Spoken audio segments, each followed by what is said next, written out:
Hello everyone, I am Shrikant Mukte. Welcome to our show Make Money at Nation Next.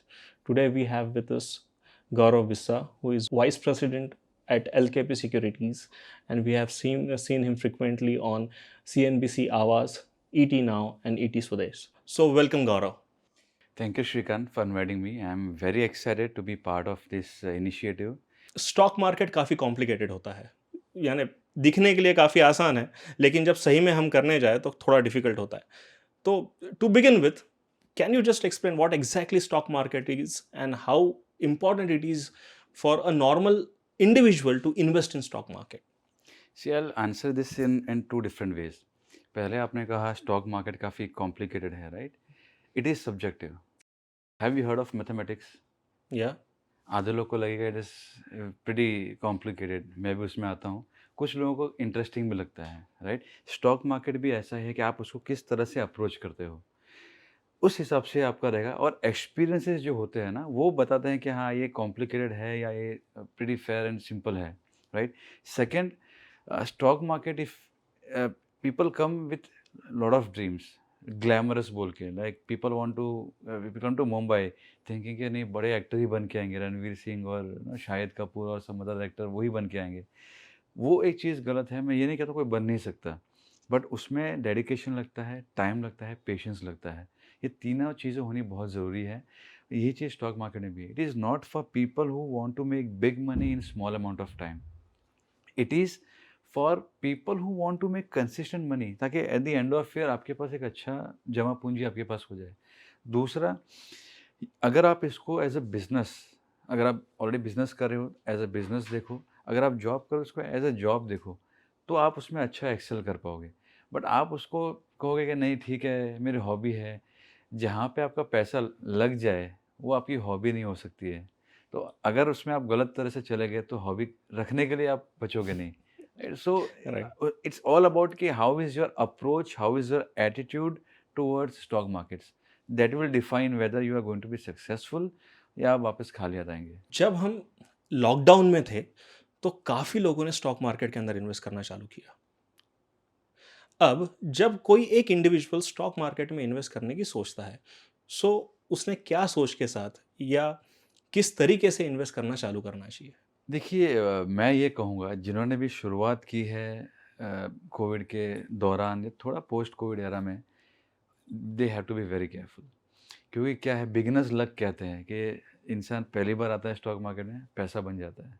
छोटा पैसा डालता है कि मुझे पता नहीं है, it's a different game all together, मैं वेंचर करूँगा, धीरे धीरे करूँगा. पैसा बन जाता है, अच्छा पैसा बनता है. देन ही गेन्स कॉन्फिडेंस कि हाँ, अब ठीक है, ये तो मेरे समझ में आ चुका है. 2 महीने में मैं समझ चुका हूँ कैसे पैसा बनाना है. अगला झुंझुने वाला मैं ही होऊंगा, राइट? वो पैसा फिर बड़े पैमाने पर डालेगा. तब जाके मालूम पड़ता है असली में कि कितने पापड़ बेलने पड़ते हैं, कितनी चीज़ें देखनी पड़ती है, सीखनी पड़ती है, समझनी पड़ती है. तब जाके इंसान पैसा बनाता है. तो वो जो है ना, वो beginners luck, that is actually very very bad for people who want to stay for long. ये ऐसा है कि लोग आते हैं देख के कि आपने पैसा बनाया, ठीक है, गौरव ने बनाया, श्रीकांत ने बनाया, हमारे कुछ दोस्तों ने बनाया, अरे हम लोग पीछे रह गए, तो वो भी आ रहे हैं, राइट? वो जो अप्रोच है वो गलत है. जैसे आपने कहा, अगर आप निवेशक हैं, इन्वेस्टमेंट के लिए अगर आप आ रहे हैं, तो आप लंबे हिसाब से करेंगे, राइट? तो वो अगर आप टाइम फ्रेम लेके आएँगे, वो थॉट प्रोसेस लेके आएँगे, तो एक आपके लिए सही है. पहले आपको ये समझना होगा कि आप किस प्रकार मार्केट में आना चाहते हैं. आपको निवेशक है, लंबे अरसे के लिए आपको करना है कि मैं 10 साल के लिए कोई चीज़ खरीदूँगा, ठीक है. या आप बोलोगे कि नहीं, मुझे 1-2 महीने के लिए शेयर खरीदने हैं, मैं उतना कर लूँगा. किसी को है कि नहीं, मेरे पास ज़्यादा बड़ा कैपिटल नहीं है, मैं सेम डे खरीद के बेच के मैं उसमें करना चाहता हूँ. तो सबसे पहले क्या है, आपको समझना होगा कि आप किस तरह के इंसान हैं. वो ना मैं एज़ एन एनालिस्ट बता पाऊँगा, ना कोई और, कि आपकी सोच कैसी है, आपको क्या चीज़ जमती है.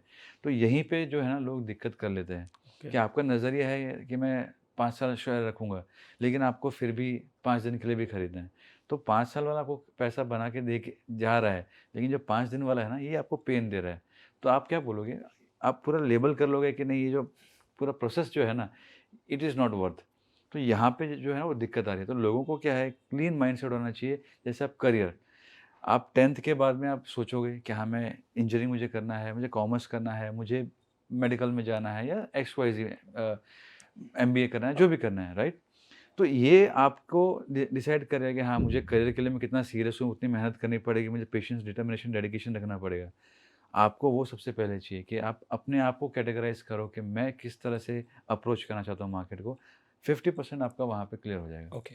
सो जब हम मार्केट में इन्वेस्ट करने की बात करते हैं, निवेश करने की बात करते हैं, सो आपने एक इन्वेस्टर कहा और एक ट्रेडर की बात की थोड़ी, राइट? शॉर्ट टर्म के लिए और एक लॉन्ग टर्म के लिए। सो प्लीज़ उसको थोड़ा-सा डिफरेंशिएट करके बताइए सो दैट आसान रहेगा व्यूअर्स के लिए। देखिए कैसा, जब हम निवेश की बात करते हैं, निवेश करने के लिए आप क्या सोचोगे? आप कंपनी कैसी है, प्रमोटर कैसा है, उसका बिज़नेस मॉडल कैसा है? ओके, आप कंपनी नहीं खरीदते हो, कोई स्टॉक नहीं खरीदते हो, आप एक कंपनी में एक हिस्सेदारी ले रहे हो। अब हिस्सेदारी एक बड़ा आप शब्द कह सकते हो कि नहीं, हिस्सेदारी मतलब यार 5% 10% होना चाहिए, मैं वो नहीं कह रहा हूँ। एक होता है स्टेक होल्डर, एक होता है शेयर होल्डर। आप शेयर होल्डर हो, स्टेक होल्डर भी हो। स्टेक होल्डर मतलब क्या? कि अगर कुछ ऊपर-नीचे होता है कंपनी में, तो उसका जो इम्पैक्ट है वो आप पे भी आएगा। स्टेक होल्डर्स और भी होंगे जिसके पास शेयर नहीं भी है, अगर कोई उसका डेटर है या कोई सप्लायर है, राइट? वो भी स्टेक होल्डर, कंपनी बंद पड़ी है तो मैं सप्लाई कर रहा हूँ तो मुझे उसमें दिक्कत आएगी, मेरे बिज़नेस पे भी आएगी। मेरे पास शेयर नहीं है, लेकिन मैं बिज़नेस के साथ इन्वॉल्व हूँ। तो राइट, एक स्टेक होल्डर होता है, एक शेयर होल्डर होता है। आप जब भी निवेश करते हो, आप दोनों बन जाते हो, क्योंकि ओके, उसके साथ में आपका लिंक हो जाता है साथ में। तो अगर आप निवेश करते हो, आप बेसिकली आप कंपनी को खरीद रहे हो, उसके विचारधारा को, कंपनी की विचारधारा को खरीद रहे हो, आप उसमें निवेश कर रहे हो। ट्रेडर जो होता है, उसको नहीं फ़र्क पड़ता है कि कंपनी कितना ग्रो हो रही है, उसमें उसके मूल्य बराबर है या नहीं, मूल्यांकन बराबर हुआ है या नहीं हुआ है, उससे नहीं फ़र्क पड़ता है। हमको क्या देखना है कि जो प्राइस है, किस भाव पे वो ट्रेड हो रहा है, उसका मोमेंटम, उसका ट्रेंड कैसा है, और हम छोटी अवधि में उसको लेके बेच के निकल जाएँगे हम लोग। तो हमको ये नहीं फ़र्क पड़ता कि कंपनी क्या ग्रो कर रही है, हम फंडामेंटल्स को नहीं देखेंगे, हम प्योरली टेक्निकल्स को देखते हैं। तो ये बहुत ज़रूरी है। और मैं ये कहूँगा कि आज की तारीख में अगर आपको बोलते हैं परसेंटाइल, जैसे आप एमबीए करते हो, कैट वगैरह दिया होगा तो रहता है 99 परसेंटाइल है, 95 परसेंटाइल है। हुँ, तो आपको वो उतने हायर परसेंटाइल में अगर रहना है, परसेंटाइल मतलब क्या कि इतने परसेंट पॉपुलेशन से आप आगे हो। तो अगर मार्केट में इतने ज़्यादा लोग हैं, अगर आपको उनसे आगे रहना है तो आपको अपनी मेथोडोलॉजी, आपकी सोच जो है वो आपको बदलनी पड़ेगी, है ना? तो वो हिसाब से मैं कहूँगा कि अगर आज की तारीख में सबसे अच्छा कॉम्बिनेशन है कि आपके पास 2 बुक्स हो। बुक्स इन द सेंस कि अगर आपके पास पैसा है, आप निवेश भी करो, आप ट्रेडिंग भी करो। दोनों की अलग साइकोलॉजी है, दोनों का अलग डिसिप्लिन है। वो आप रखो, आपको बेहतर उसमें नतीजे आपको देखने मिलेंगे। आप बैंक्स का ही देख लीजिए। आज आपका भी खाता होगा, एक्सिस बैंक में होगा, आईसीआईसीआई बैंक में होगा, एसबीआई में होगा, मैं किसी को एंडोर्स नहीं कर रहा हूँ। और आप गवर्नमेंट सिक्योरिटीज़ भी होंगे, तो एक आपका होता है कि 10 साल के बॉन्ड्स है गवर्नमेंट के, जो आपको डिसाइड करते हैं इंटरेस्ट रेट्स के ऊपर, बराबर? कुछ आपके होते हैं गवर्नमेंट के टी-बिल्स हम जो कहते हैं, वो आपके छोटे अवधि के भी होते हैं। तो आपको मैच्योर्ड मार्केट्स, बिकॉज़ इसको मैच्योर्ड मार्केट कहा जाता है, वहाँ पे भी आपको नज़ारा मिलता है कि नहीं, एक छोटे अवधि का भी चाहिए या लंबी अवधि का भी चाहिए। और वो कॉम्बिनेशन से आपको मालूम पड़ता है कि हाँ, बैंक्स की जो फ़ाइनेंशियल हेल्थ वगैरह कितनी अच्छी है या नहीं है। तो इसी तरह से हमको हमारा भी देखना है कि किस तरह से हम फ़ाइनेंशियल हेल्थ को बेहतर कर सकें, ओके। तब जाके हम सक्सेसफुल हो पाएँगे। It is all about creating alpha. जब हम एक बजट की बात करते हैं, so take an example of an individual who is earning 1 lakh रुपया मंथ। ठीक है, तो आपने कहा कि वो इस तरीके से मैनेज करना चाहिए कि फंडामेंटल्स में कुछ पैसे जाए, कुछ इन्वेस्ट करे वो और कुछ ट्रेड करे। तो अगर हम उस इंडिविजुअल का बजटिंग देखें, 50,000 रुपए उसको रोज़मर्रा की ज़िंदगी में खर्च होते हैं, कुछ समझ लीजिए ईएमआईज़ है और उसके पास कुछ 30,000 रुपए बचे हैं। सो अब उसने कितना रेशो इन्वेस्टिंग में डालना चाहिए और कितना ट्रेडिंग करना चाहिए? देखिए, काफ़ी इंटरेस्टिंग चीज़ आपने पूछी है श्रीकांत। यहाँ पे मैं ये कहूँगा कि सबसे पहले, जैसे मैंने आपसे कहा, मैं नहीं जानता हूँ आप किस तरह के इंसान हो, बराबर? वो आपको देखना पड़ेगा कि मेरा झुकाव है वो किस तरह से है। एक आपको मेहनत लगेगी। अगर आप जब कहते हैं ना मैं निवेश करूँगा, आप 50 कंपनी में निवेश नहीं कर सकते, बराबर? ओके, एक लिमिटेड कैपिटल है। इतना आप स्टडी नहीं कर पाओगे 50 कंपनियों को, क्योंकि हमको सिर्फ ये नहीं देखना है कि अरे टीवी में आ गया, पैड इतना ग्रो हो गया है, कंपनी का ईपीएस इतना है, सिर्फ वो वहीं पर आके ख़त्म नहीं होता है। आपको अगर अच्छे से निवेश करना है, मैं ये नहीं कहता हूँ आप मैनेजमेंट से जाके मिलो, वो आपको शायद उतना समय ना भी दे और आपके पास भी समय ना हो, बट आपकी बैलेंस शीट जो है उसका आपको अच्छे से समझना होगा, तो आप ज़्यादा पोर्टफोलियो बड़ा रख नहीं सकते हो। लिमिटेड कैपिटल आपके पास है कि ऐसा नहीं कि आप 50 कंपनियों में डाल पाओगे, एक एक शेयर लेके क्या करोगे आप, बराबर? और आज की तारीख में शेयर्स भी काफ़ी बड़े हैं। आप बोलोगे मुझे एशियन पेंट्स है या और बजाज फाइनेंस जैसे में डालना है, तो 10,000 रुपये के अगर शेयर हैं तो आप कितने शेयर ले पाओगे, बराबर? राइट। तो आपको वो सारा एलोकेशन देखना पड़ेगा। तो आप जो पहले एलोकेशन करो, सबसे पहले आप सेविंग करो, चाहे आप ट्रेडिंग कर रहे हो या आप इन्वेस्टमेंट कर रहे हो। क्यों मैं ये कह रहा हूँ? बिकॉज़ भले ही आप हर महीने 30,000 रुपये बचा रहे हो, बट वो 30,000 को आप ईज़िली इस्तेमाल भी नहीं कर पाओगे, क्योंकि मैंने आपसे कहा कि कितने आप शेयर, कितनी क्वांटिटी आप ले पाओगे। कन्विक्शन जो है, अगर आपको आता है तो आपको क्वांटिटी भी तो लेनी पड़ेगी। अगर आपने एक शेयर बजाज फाइनेंस का ले भी लिया और अगर उसने 10,000 से वो 15,000 हो भी गया, ठीक है? आप बोलोगे मैंने 50% कमाया, लेकिन मैं एक ही शेयर लेके बैठा हूँ। तो साल 2 साल के बाद अगर आपने 5,000 भी कमा लिया, तो overall larger scheme it of won't things में मेक आपको, actual difference in your life. हाँ, it has to right. Be meaningful, या। इसीलिए आप कर रहे हो, है ना? पैसा बनाने के लिए आप यहाँ पे आ रहे हो। राइट। तो इसके लिए सबसे पहले आप एक कैपिटल जमा करो कि मुझे एक एक कॉर्पस रहेगा, तब मैं उसमें इन्वेस्ट भी कर पाऊँ और मैं ट्रेडिंग भी कर पाऊँ।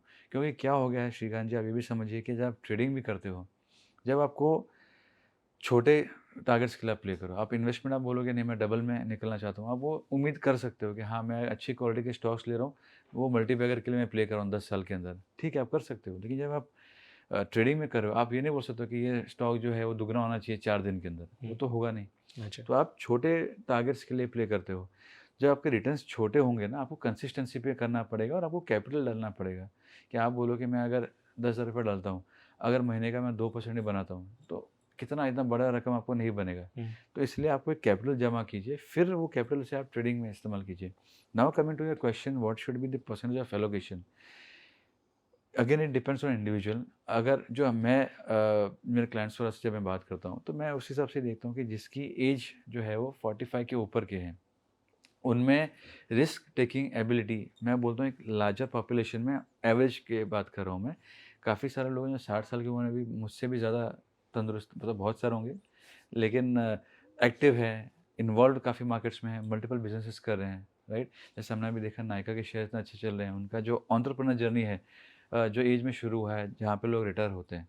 तो मैं वो नहीं कह रहा हूँ, मैं सिर्फ कह रहा हूँ एक जनरल पॉपुलेशन का एक रैंडम अगर एवरेज कहा जाए, तो 45 के ऊपर के जो लोग हैं, तो उनका 60 से 70% जो है वो निवेश करने में रखना चाहिए। कि अगर मेरे पास 100 रुपया है आइडल, जो मैं आप जैसे आपने कहा 30,000, तो उसका जो 60 से 70%, सो 20,000 रुपया आपने निवेश के लिए रख लिया। 10,000 रुपया जो है उसमें से आप जो कुछ है, मैं वो भी कहूँगा उसमें से भी जो है आप पूरा ट्रेडिंग में रखिए। क्योंकि क्या हो जाता है, ट्रेडिंग में आपको हमेशा टॉप अप करने की ज़रूरत पड़ सकती है। ओके। कि कभी आपकी पोजीशंस अटक जाती हैं, तो आपने कुछ और करना है टॉप अप वगैरह, तो उसमें से आप 10,000 आप पकड़ चलो या 30% के करीब आप उसमें डालो। जो करियर की शुरुआत में है, 25 साल के जो ब्रैकेट्स हैं, 25-30 साल के, जहाँ पे करियर की शुरुआत हो रही है, उनमें एक होता है कि फैमिली इतनी जल्दी कोई शादी होती नहीं है, बच्चे इतने जल्दी होते नहीं हैं। इंडिया में भी अगर आप देखोगे, मेट्रोपॉलिटन शहर में देख लो या टियर 2 टियर 3 में भी देखोगे, तो 28-30 की उम्र में शादी होती है, उसके बाद में आपकी फैमिली ग्रो हो रही है। तो आपके पास इतना ज़्यादा कहते हैं ना कि मुझे रखना है कि इतना पैसा बीवी बच्चों के लिए, इतना ही है, वो फिलहाल उतना नहीं होता है। You have disposable income with you, right? That's the right word. या। तो वो डिस्पोजेबल इनकम है, तो आप वहाँ पे आप 60-70% आप ट्रेडिंग में जा सकते हो और आप ये कर सकते हो, 30% आप निवेश के लिए कर सकते हो, because you have risk taking ability. Right. एक और मैं पॉइंट ऐड करूँगा कि यहाँ पे आपको ये भी देखना है कि आप कौन से दौर में हो मार्केट के। ओके। जब जैसे आज की तारीख में अगर देखोगे, तो यहाँ पे आपको जो ज़माना गया कि विप्रो, लोग कहेंगे कोई विप्रो अगर किसी ने लिया होता 1,000 रुपया, उसको 1 लाख 10 लाख मिला होता। बट कोई ये नहीं कहेगा कि यहाँ से कौन सा विप्रो है जो मुझे इतना देगा। वो सही मायने में क्वेश्चन है, राइट? राइट। तो आप जब निवेश करने के लिए भी जा रहे हो कि वैल्यूएशन, जैसा आपने कहा, मार्केट किस लेवल पे है। कोविड एरा में अपने निवेश करना चाहिए, ठीक है, अच्छी कंपनी अच्छी पैसे मिल रही हैं, आपने निवेश किया है। आज जब मार्केट से इतना ऊपर हो चुके हैं, 2 गुना 2.5 गुना हो चुके हैं, यहाँ पे निवेश कम और ट्रेडिंग का ज़्यादा होना चाहिए कि आप जल्दी एग्ज़िट भी आपको मिल जाए। तो आपको ये सारे बैरोमीटर्स देखने पड़ेंगे। इसका ऐसा कोई ये नहीं है कि 1 + 1 2 हो गया, ये उस तरह से नहीं। 2 - 1 भी 1 होता है, 1 + 1 भी 2 होता है, 3 - 1 भी 2 होता है। तो आपको वो सारे परम्यूटेशन कॉम्बिनेशन देखने पड़ेंगे। ओके। अब समझ लीजिए हमने इसको क्वांटिफाई किया। एक इंडिविजुअल ने कुछ पैसे जमा किए, समझ लीजिए 5 लाख रुपए जमा किए। Now he wants to invest और ट्रेड। ठीक है, तो जब वो इन्वेस्ट कर रहा है, ट्रेड कर रहा है, so should he take help of any advisor? एक एडवाइजर, एक ब्रोकर कितना इंपॉर्टेंट रोल प्ले करता है। एक प्रॉपर गाइडेंस जो होता है, और do you think that YouTube channels are enough? ये भी मैं कहता हूँ इट डिपेंड्स ऑन इंडिविजुअल। हमने ऐसा भी देखा है कि जहाँ पे काफ़ी सारे लोग हैं जिन्होंने स्ट्रीट लाइट के नीचे पढ़ के और काफ़ी महारत हासिल की है, काफ़ी ऊँची पोज़ीशंस पे चले गए हैं। और काफ़ी हैं जो आपको आपके फ्रेंड्स, फैमिलीज़, आपके आपके क्लाइंट्स होंगे या आपके दर्शक होंगे, उनके काफ़ी सारे बच्चे हैं जो ट्यूशन्स भी करते होंगे, राइट? तो यहाँ पे बात सही गलत की नहीं है, लेकिन बात कैसी है कि यहाँ पे गाइडेंस भी इम्पोर्टेंट है। आपको बस ये है कि आपका जो लर्निंग कर्व है, वो आपको कितना जल्दी आपको करना है। देखिए कैसा है ना कि अगर आप पढ़ाई की बात करें, आप 10 साल तक मैट्रिकुलेशन करोगे, फिर हाई सेकेंडरी करोगे, फिर आप ग्रेजुएशन, पोस्ट ग्रेजुएशन करोगे, ठीक है? आपके पास एक प्रॉपर प्लान है, आपको उतना पेशेंस है। फिर आप बोलोगे नहीं मुझे तुरंत ही चाहिए, मार्केट में मुझे 5 साल तक सीखना नहीं है, क्योंकि यहाँ पे आप कैसे सीखोगे? पैसा डालोगे, पैसा थोड़ा आप गँवाओगे, थोड़ा पैसा बचाओगे, कमाओगे, इस तरह से। उतना अगर आपके पास पेशेंस अगर है, तो मैं नहीं समझता हूँ आपको किसी के लिए कुछ है, क्योंकि मार्केट सबसे अच्छा टीचर है आपके लिए, ओके। ठीक है? Then you don't need anybody. You just need patience and determination कि हाँ, मैंने रिस्क मैनेजमेंट सीखा।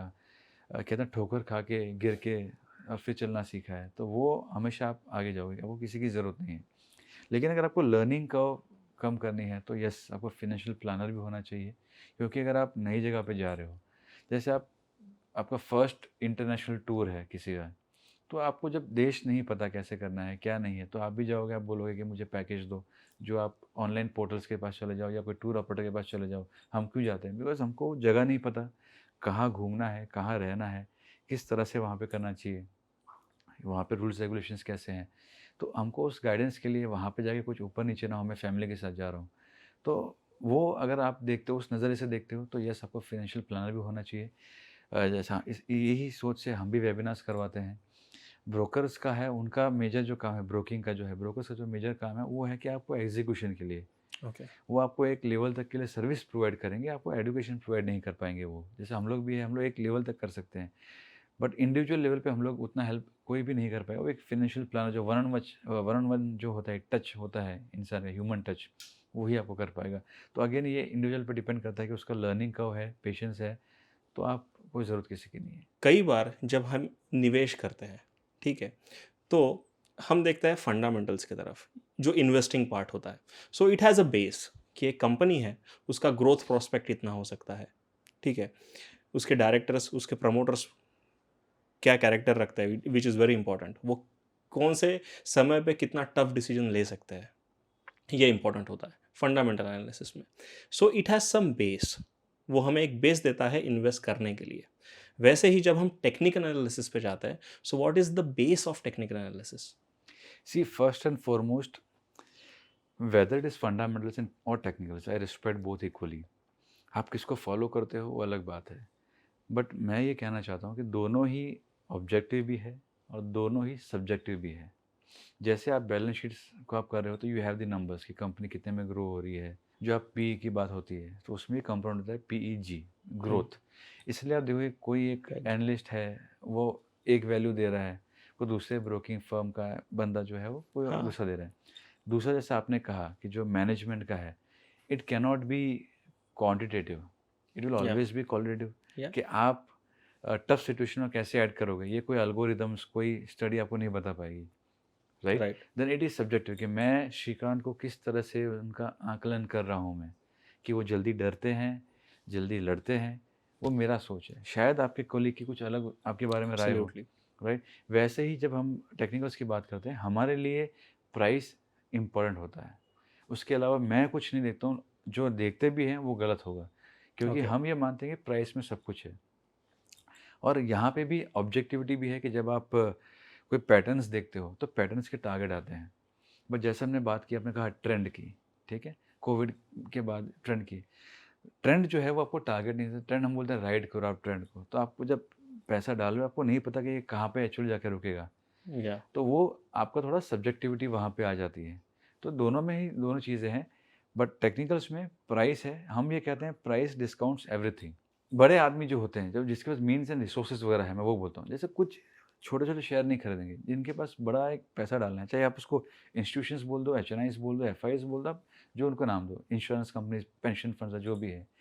ये क्या करेंगे, इनको जब बड़ा पैसा डालना है, जैसे आपने क्या कहा, बिज़नेस को समझेंगे, क्वालिटेटिव, क्वांटिटेटिव, ठीक है? अब वो बिज़नेस को समझ के उनके हिसाब से जो शेयर की वैल्यू है, उस हिसाब से वो या तो बाय करेंगे या एग्ज़िट करेंगे अपनी पोज़ीशंस को, बराबर?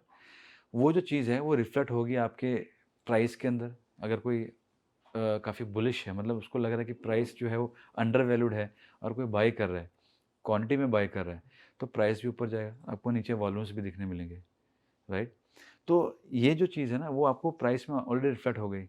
ये आपको लगता है कि नहीं, आगे जाके भी नतीजे अच्छे नहीं आए हैं, ये मुझे नहीं अच्छा लगा, कुछ एक अलग से आ गया। जैसे एग्ज़ाम्पल के तौर पे आईआरसीटीसी का, हुँ, गवर्नमेंट ने कुछ अचानक से आके बोल दिया, लोगों ने, या काफ़ी बार रिज़ल्ट्स अच्छे नहीं आते तो लोग बोलते हैं कि नहीं, मैंने अंडर कट कर दिया है, अंडर परफ़ॉर्म का रेटिंग दे दिया है, तो उसमें आता है।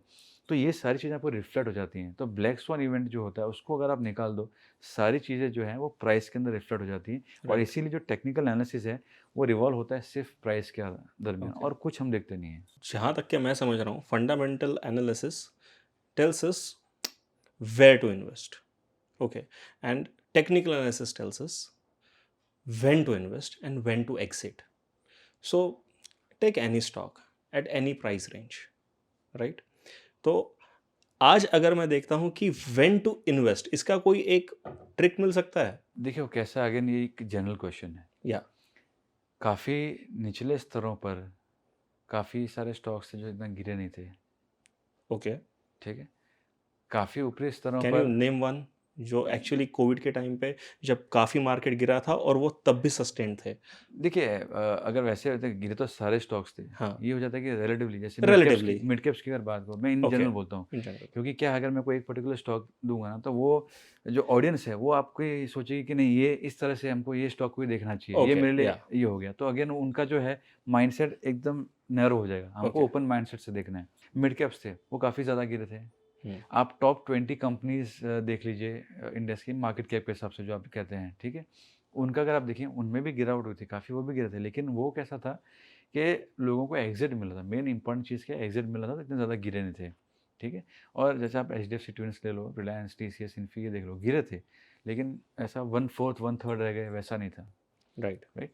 तो यहाँ पे क्या हो जाता है कि आपको वो भी देखना है कि वो प्राइस पॉइंट पे कोई स्टॉक जो है वो कितना यहाँ पे आया है।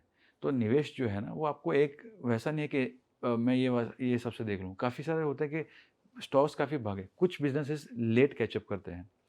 तो आज की तारीख में कुछ होगा जो आपका वैल्यूएशन के हिसाब से चीप हो सकते हैं, राइट? तो ऐसा कोई एक वन स्टॉप सॉल्यूशन नहीं कि ये करने से ही ऐसा हो जाएगा। बट जैसा आपने टू आंसर क्वेश्चन के व्हेन टू इन्वेस्ट जो बताते हैं ना, हम ये देखते हैं, जैसे कोविड एरा के बाद में आपको एक निफ्टी का एग्जांपल देता हूँ, बिकॉज़ वो इंडिया का सबसे लिक्विड इंस्ट्रूमेंट है। तो और उसमें सब आ जाएँगे। आप उसमें निफ्टी के अंदर आपके ऑटो स्पेस भी है, आईटी, बैंकिंग, सब कुछ है। It's an amalgamation of the entire space. तो आपको एक ओवरऑल पिक्चर मिल जाता है कैसा है। जब वो नीचे आ रहा था, गिर रहा था, 7,511 का उसने लो मारा। उसके बाद में एक एक और जंप हमको देखने मिली, ठीक है? Around I think it was till 9,000 के आस-पास में थी। फिर उसने जब नीचे मारा, तो हम क्या कहते हैं, जब ट्रेंड नीचे होता है, जब हम ट्रेंड की बात करते हैं, तो ट्रेंड मतलब क्या है, अगर डाउन ट्रेंड में है, तो एक छोटे से 2 शब्दों में कहा जाए कि हर जो हाई पॉइंट हो रहा है, हर उछाल जो स्टॉक में या जो प्राइस में उछाल दिख रही है, वो पिछले उछाल से नीचे अगर है, ठीक है? और जो गिरावट हमको देखने मिलती है, वो भी पिछले गिरावट से नीचे-नीचे देखने मिल रही है, मतलब प्राइस नीचे गिर रहा है। तो वो होना चाहिए। यहाँ पे जो पहला लो मारा वो 7,500 के आसपास का था। ओके, जब बाउंस आया, कायदे से अगर डाउन ट्रेंड में है तो इसको 7,500 तोड़ना चाहिए था। राइट, इसने 7,500 नहीं तोड़ा, इसने एक अलग एक 8,000 के आसपास का कुछ एक बनाया इसने, और वहाँ से एक बाउंस बैक देखने मिला। ओके, तो 8,800 या 9,000 के आसपास में मैं कहूँगा, राउंड ऑफ किया जाए, वहाँ पे इसने अपने एक प्रीवियस एक स्विंग हाई बनाए, जो हम कहते हैं, जो पहली उछाल देखने मिली थी, उस उछाल से ऊँचा चला गया। तो जो उछाल थी वो भी ऊँची हो गई, लो था वो भी ऊँचा हो गया, क्योंकि पहला लो 7,500 का था, दूसरा तकरीबन 8,000 के आसपास का था। तो आपका लो भी ऊँचा हो गया। तो यहाँ पे जो था ना, पहले ही मालूम हमको पड़ गया कि यहाँ से ट्रेंड रिवर्स हो सकता है। okay. Can you just elaborate this with the help of moving averages? नहीं, देखिए मूविंग एवरेज जो होता है ना, ये आपको सिग्नल्स दे पाते हैं कि सपोज़ Okay. अगर आप मूविंग एवरेज मतलब क्या है कि अगर 50 मूविंग एवरेज की बात की जाए, सिंपल मूविंग एवरेज की बात Hmm. करते हैं हम लोग। क्लोजिंग प्राइस पिछले 50 कैंडल की, Hmm. अगर डे है, डेली चार्ट देख लो, 50 दिन की एवरेज वो हिसाब से। तो लोग क्या कहते हैं कि प्राइस आएगा, 50 दिन की मूविंग एवरेज के पास आके एक बाउंस आपको देखने मिल सकता है, ओके, 100 दिन की मूविंग एवरेज के पास आके बाउंस देखने मिल सकता है। ओके, तो वो एक है ब्रॉडर सेंस में देखने के लिए कि आज की ओके। तारीख में अगर आप देखेंगे कि अरे मार्केट ऊपर तो है लेकिन हुँ, मिड कैप्स में इतने सारे जो हैं स्टॉक्स वो 20 दिन की मूविंग एवरेज के नीचे हैं, तो हुँ, सेंटिमेंट वैसा है। ओके, बट वो आपको एंट्री पॉइंट ज़रूर दे सकते हैं, no doubt about it. But जो मैं आपको बोल रहा हूँ, it is price action in its purest form. जो ओके। हम टेक्निकल एनालिसिस की बात करते हैं ना, वो डाउ थ्योरी के अराउंड डाउ सर्किल थ्योरी के होता है, जो आसपास, राइट। 1800 के आसपास बने थी, चार्ल्स एच डाउन, जो हम कहते हैं डाउ जोन्स इंडेक्स कहते हैं। हाँ, उनका जो था, और सारी थियरीज आप कर लो, चाहे आप जब मैं हार्मोनिक्स फॉलो करता हूँ, हार्मोनिक पैटर्न्स वो कह दो, इलियोटिव का सुना हो, गेन थ्योरी सुना हो, या कोई भी हो, ये सारी की सारी जो है ना रिवॉल्व होती हैं आपकी डाउ थ्योरी के आसपास में। तो ये आपको एक संकेत, आपको earliest sign of trend reversal can be captured by Dow theory. आपने एक सही वर्ड यूज़ किया, sentiments. Technical analysis revolves around sentiments. Sentiments कैसे चल रहे हैं? पॉजिटिव है तो ऊपर जाएगा, नेगेटिव है तो नीचे जाएगा। अगर हम सेंटिमेंट्स को मार्केट के बाहर निकालने की कोशिश करें और आर्टिफिशियल इंटेलिजेंस को प्लेस करें, so how does it look? और does artificial intelligence have any chance? It has, okay, but you cannot remove sentiments. मैं आपको ओके। बोलता हूँ, मैं आपको एग्जांपल दूँ क्यों। हुँ, जो ट्रेडिंग पार्ट है ना, अगर आप निफ्टी के चार्ट देखो तो 30-35 साल के आपके पास चार्ट होंगे, 95 वगैरह में आई है तो 30-35 साल के चार्ट है।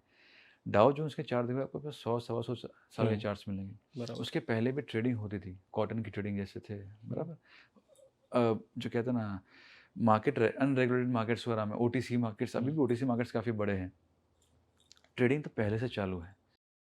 वहाँ पे भी किस क्या लग रहा था, जैसे अभी आप मंडी, राइट, हुँ, नागपुर है, आसपास में आपको ऑरेंजेस वगैरह, इट्स ऑरेंज सिटी, राइट। या कौन तय करता है कि ना ऑरेंज के भाव एक्स वैल्यू होना चाहिए, वाई वैल्यू होना चाहिए? ये आपको लग रहा है कि नहीं, मेरा मुझे लगता है कि ऑरेंज का ये सब मिला के बेच के इतना भाव होना चाहिए, बराबर। राइट, और उसके हिसाब से आपकी बोली लगती है यहाँ पे मंडी में। तो यहाँ पे ऑलरेडी ट्रेडिंग हो रहा है, सेंटिमेंट यहाँ पे भी है। राइट, अगर आपको लग रहा है कि नहीं बाहर मैं एक्सपोर्ट करूँगा, मुझे इतना पैसा बचेगा, 10 रुपये बच सकता है, तो मैं अगर 4 रुपये एक्स्ट्रा दे रहा हूँ इस भाव के लिए, तो मुझे चल जाएगा, तो आप बुलिश सेंटिमेंट में हो, राइट, राइट। आपको लग रहा है कि नहीं मार्केट बाहर अभी नहीं है अच्छा, यहाँ पे क्वालिटी भी उतनी ठीक नहीं है, मेरा रिजेक्ट भी हो सकता है, कोविड ऐसा बंद है, मैं जाएगा कैसे, तो मैं ज़्यादा भाव नहीं दूंगा मैं।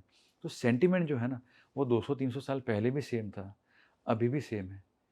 इंसान का जो कैरेक्टर है वो नहीं बदलेगा।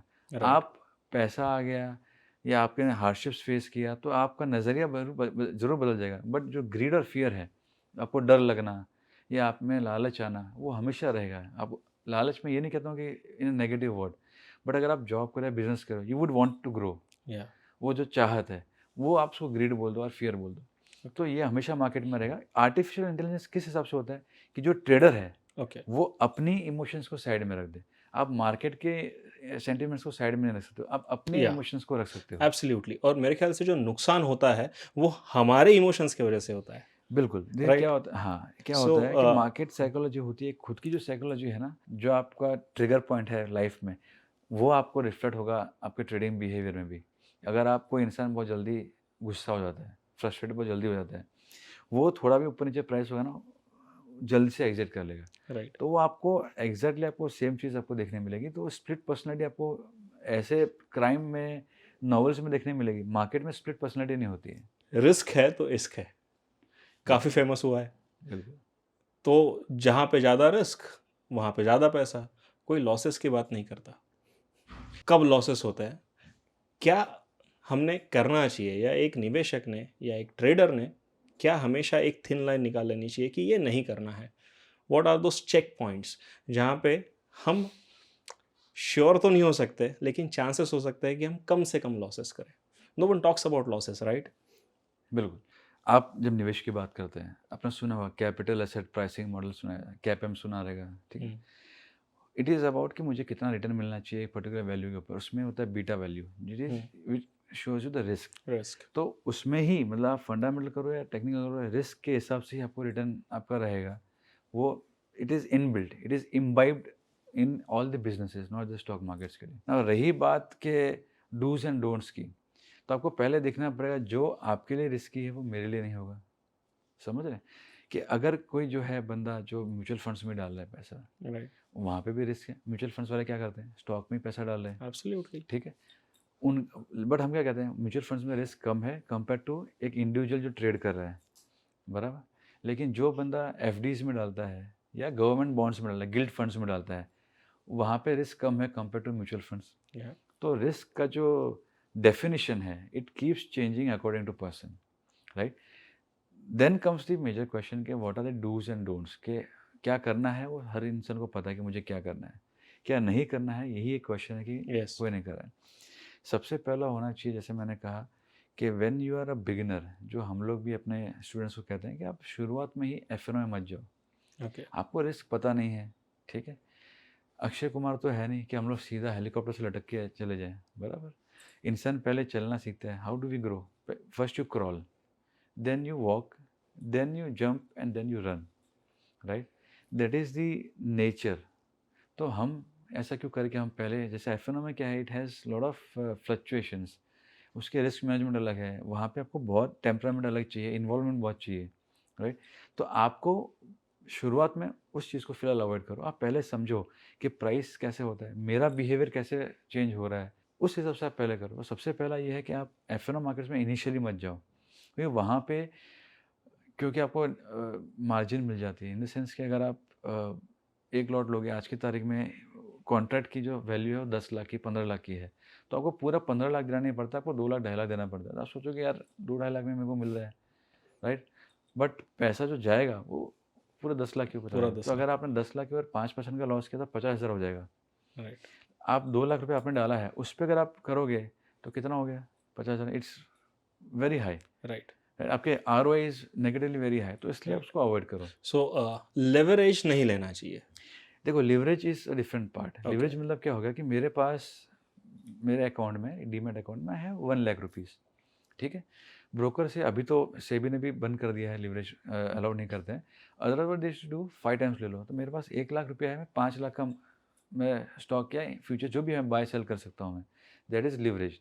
यहाँ पे कैसा है, आप कोई भी, चाहे आप करेंसी मार्केट लो, कमोडिटीज मार्केट लो, सब कुछ में ऐसा ही है कि आपको फुल पैसा नहीं देना पड़ता है। क्यों? बिकॉज जो एफ मार्केट्स है ना, ये they are more of a contract obligations. Right. नीचे underlying this nothing, Right. Point this. आप जब कैश में खरीदो, स्टॉक्स जो खरीदो, मैंने रिलायंस खरीदा शेयर, वो आपके डीमेट में आ जाएगा, आपके पास पड़ा रहेगा। Right. यहाँ पे वो चीज़ नहीं, यहाँ पे कॉन्ट्रैक्ट है सिर्फ। Contract है। तो इसके लिए यहाँ पे रिस्क ज़्यादा है और आपको फुल पैसा देना नहीं पड़ता। जैसे आप कहते हैं ना कि मैं घर का लेके आया तो मैंने बुकिंग अमाउंट दिया, so this is like a booking amount. Okay. पूरा पैसा तो आप घर का एक साथ में देते नहीं हो। हाँ, लेकिन जब वो कॉन्ट्रैक्ट मैच्योर होता है उस समय पे यू हैव टू सेटल। नहीं, आप पहले भी बेच सकते हो ना, आपने हाँ, घर का, घर बेच पहले सकते बेच दिया, लेकिन सपोज आपने टोकन अमाउंट दिया और फॉर एनी रीज़न घर प्राइसेस गिर गए, तो जब आपको लॉस होगा कि मैंने जो 5 करोड़ का घर है या 2 करोड़ का मेरा घर है, वो 20% प्राइस चले गए, तो आपको जो अनरियलाइज लॉस है वो तो आपको 20 Absolutely. 2 करोड़ वैसा होगा। एफएनओ नहीं करना चाहिए। बिल्कुल। क्या करना इन चाहिए? द बिगिनिंग एफ नहीं करना चाहिए, हाँ। ओवरऑल बाद में आप कीजिए। हाँ, एंड टू स्टार्ट विथ। हाँ, टू स्टार्ट विथ सबसे पहले आपको ये देखना है कि जैसे आपने रिस्क की बात की, कोई बात लॉसेस की बात नहीं करते, आपको सबसे पहले ये देखना है कि मैं एक पर्टिकुलर ट्रेड में कितना लॉस उठा सकता हूँ। तो वो आपके लिए काफ़ी ज़्यादा ज़रूरी है। अगर मेरे पास 1 लाख रुपया है और मैंने 20 या 30 हज़ार मैंने एक ही ट्रेड में गंवा दिया, तो साइकोलॉजिकल इम्पैक्ट काफ़ी आ जाएगा, राइट। राइट। तो आपको सबसे पहले ये देखना है कि मैं एक ट्रेड के अंदर मैं कितना लॉस, एबिलिटी मेरा है, मैं कर सकता हूँ। तो अगर आप 2% भी लूज़ करते हो, 3% करते हो, तो भी ठीक है। क्योंकि अगर आपने 25-30 बार भी रॉन्ग हुए तो भी आपका कैपिटल आधा रहेगा, आधा फ्री बचा होगा। लेकिन अगर 25-25 हज़ार के आपने लॉस कर दिया 2 बार 3 बार, कैपिटल बचा नहीं। And that is why people blow up their accounts, many Right. People blow up their accounts, फिर और पैसा लेके आते हैं, again they blow up their accounts. तो रिस्क मैनेजमेंट में वो सबसे पहले काम करना चाहिए। आपको सबसे पहले चाहिए ट्रेड प्लान, कि अगर मुझे ट्रेडिंग भी करनी है, अगर मैं एफ की बात नहीं कर रहा हूँ, मुझे ट्रेडिंग, ट्रेडिंग इन सेंस के डिलीवरी ट्रेडिंग 1 महीना 2 महीना 3 महीने के लिए मुझे लेना है, तो मुझे एक चाहिए एलोकेशन, मैं एक पर्टिकुलर स्टॉक में कितना डालूंगा, रिस्क मैनेजमेंट, अगर स्टॉक नीचे आ रहा है मैं कितना करूंगा, तीसरा कि मुझे स्टॉप लॉसेस के साथ में काम करना है, ये सबसे ज़्यादा ज़रूरी है। स्टॉप लॉसेस आपको मार्केट में बचा के रखेंगे। क्या लोग क्या सोचते हैं, अरे कोई नहीं, ऊपर तो आ ही जाएगा। मैंने इसीलिए आपसे कहा कि जो ये शुरुआत जिसकी हुई है पोस्ट कोविड, ये समय उनके लिए डिफ़िकल्ट है, क्योंकि उन्होंने देख चुके हैं स्टॉक गिरता है फिर वापस कॉस्ट पे आता है या पैसा बन जाता है। तो उनको क्या लगता है स्टॉक मार्केट ऐसा ही है, थोड़ा रुकेंगे और फिर ऊपर आ जाएगा। बट वो कुछ समय के लिए है, फिर तो वही अलग उठा-पटक होती रहती है। तो आपको उस हिसाब से आपको देखना है कि मुझे स्टॉप लॉसेस जो है वो होने चाहिए कि स्ट्रिंजेंट स्टॉप लॉसेस वगैरह है।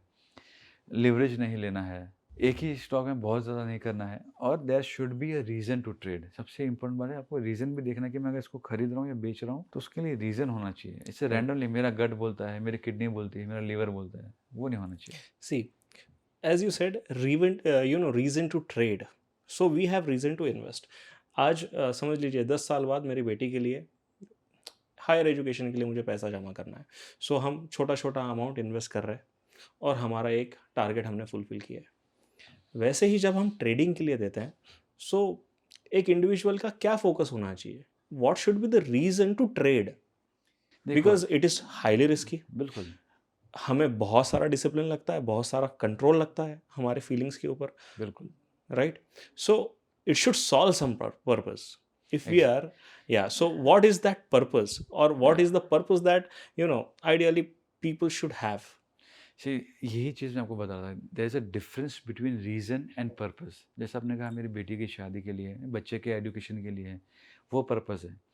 मैं किस शेयर में मैं निवेश करूँगा, राइट? कोई पर्टिकुलर शेयर में, वो हो गया आपका रीज़न कि मैं इसी में क्यों निवेश कर रहा हूँ, वो आपका रीज़न है। सिमिलरली जब मैं कहता हूँ कि कोई एक ट्रेडिंग पर्टिकुलर इंस्ट्रूमेंट को ट्रेड करने का अगर रीज़न है, रीज़न इन द सेंस कि मैं इसको ही क्यों खरीदूँ और 50 स्टॉक है, 100 है, 500 है, इसमें से मैं इसको ही क्यों खरीदूँ? वो चीज़ आपको समझ में आनी चाहिए।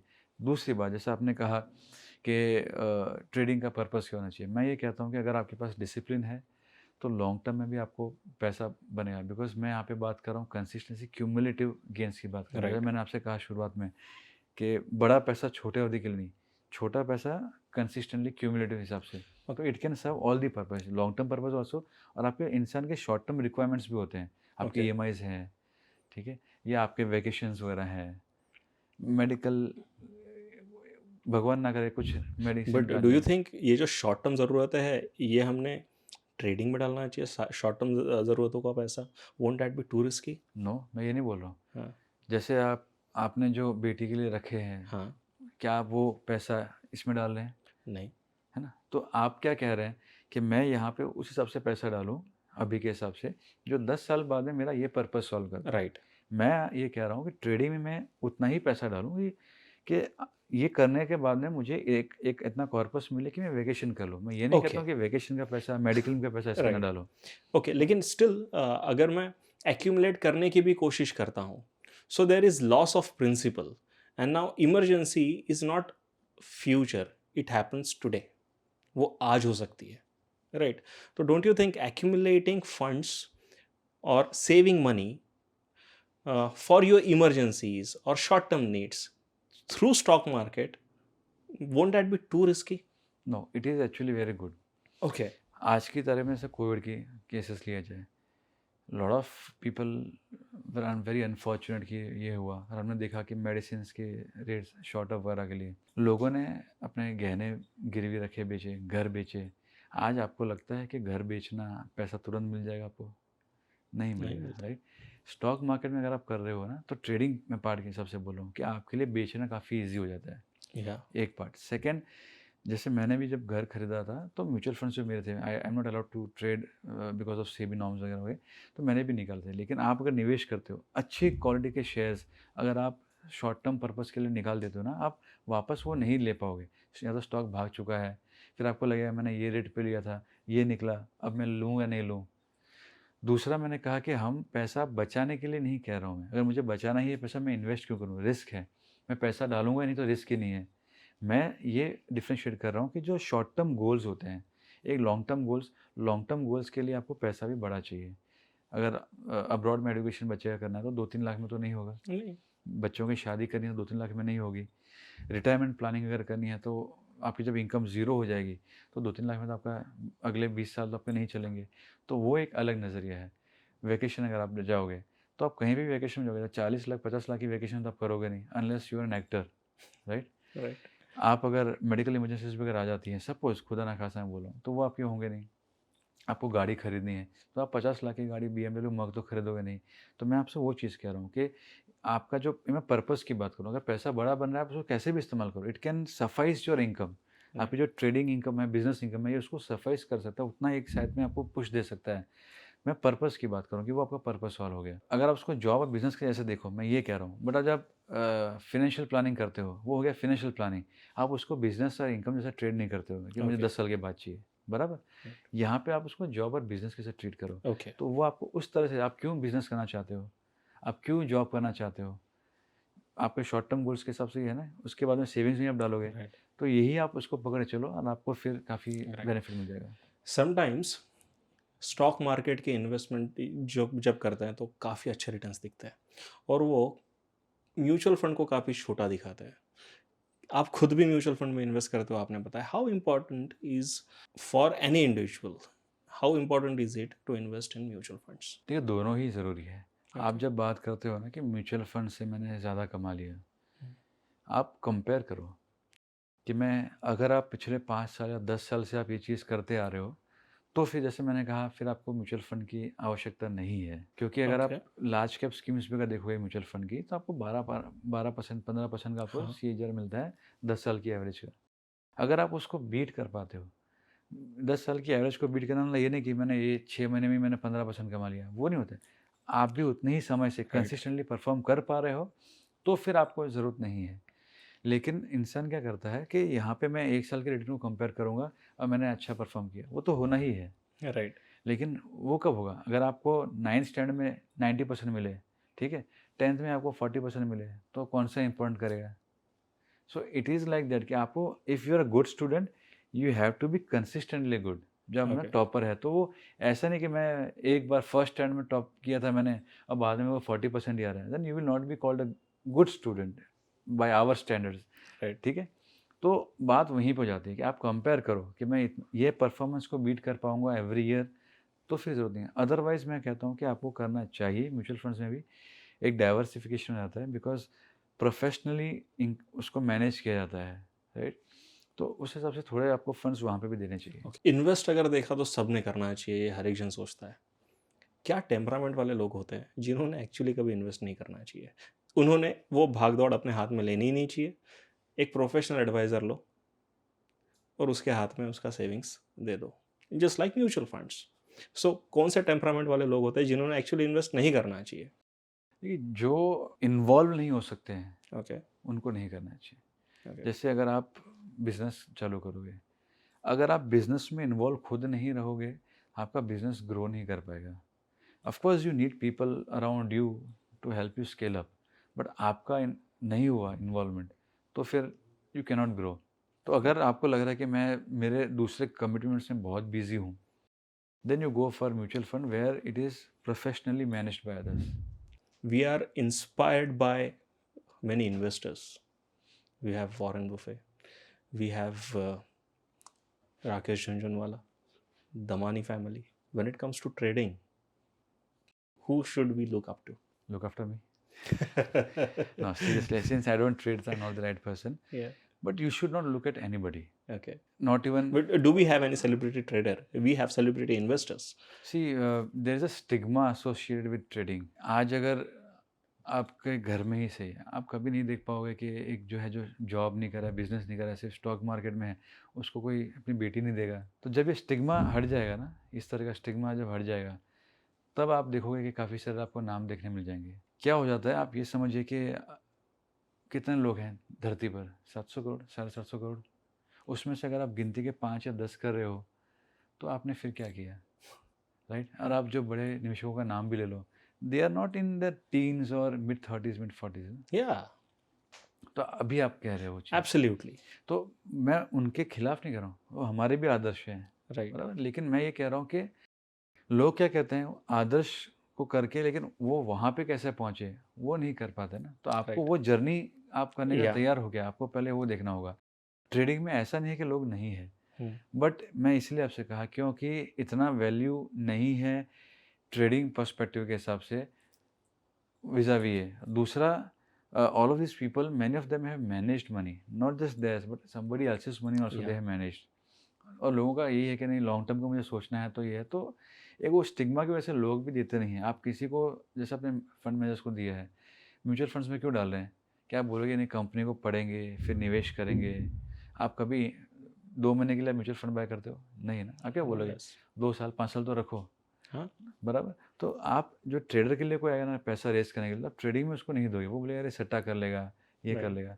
तो बात सिर्फ स्टिग्मा की है, ये स्टिग्मा निकल गया, आपको बहुत सारे हर गली हर नुक्कड़ से आपको नाम मिलेंगे। What message do you have for our investors and traders? See, the most important message is get involved if you really want to be successful। आप ये मत सोचो कि मैं किसी और के मदद से, या ठीक है आपको लर्निंग चाहिए, आपको असिस्टेंस चाहिए, वो हर चीज़ होनी चाहिए, बट आपका इन्वॉल्वमेंट होना बहुत ज़रूरी है। सबसे पहले आप देखो कि आप किस तरह से आप ट्रेड कर सकते हो या इन्वेस्ट कर सकते हो, निवेश कर सकते हो आप, किस तरह के आप इंसान हो, क्या आपका टेम्परामेंट है, आपसे अच्छा आपको कोई और नहीं जानता है, राइट। सबसे पहले आप वो देखो, ट्रेड प्लान रखो या इन्वेस्टमेंट प्लान रखो। बिना प्लान के कुछ चीज़ आप आगे नहीं कर पाओगे, और उस हिसाब से आप करो, प्रॉपर इन्वॉल्वमेंट रखो। अगर आप निवेश कर रहे हो, किसी के हियरसे में, किसी के बोलने पे आप कुछ मत करो, उसको अच्छे से पढ़ो, समझो, और फिर आप अपने रिस्क मैनेजमेंट को अपने पास रखो। चाहे आप निवेश कर रहे हो, चाहे आप ट्रेडिंग कर रहे हो, माइंडसेट और रिस्क मैनेजमेंट आपके लिए बहुत महत्वपूर्ण है, क्योंकि यही आपको बताएगा कि आप गलत भी हो गए तो भी आप बचे हुए हो। It was nice chat with you, Gaurav. We are happy to have you in Nagpur. Enjoy the stay. Thank you, Shrikant, and it was indeed very exhilarating for me as well. I'm looking forward to have more such interactions with you going forward, and thank you for a wonderful tea. Subscribe to Nation Next YouTube channel and press the bell icon to get regular updates from Nation Next. Also like Nation Next Facebook page and follow us on Instagram and Twitter.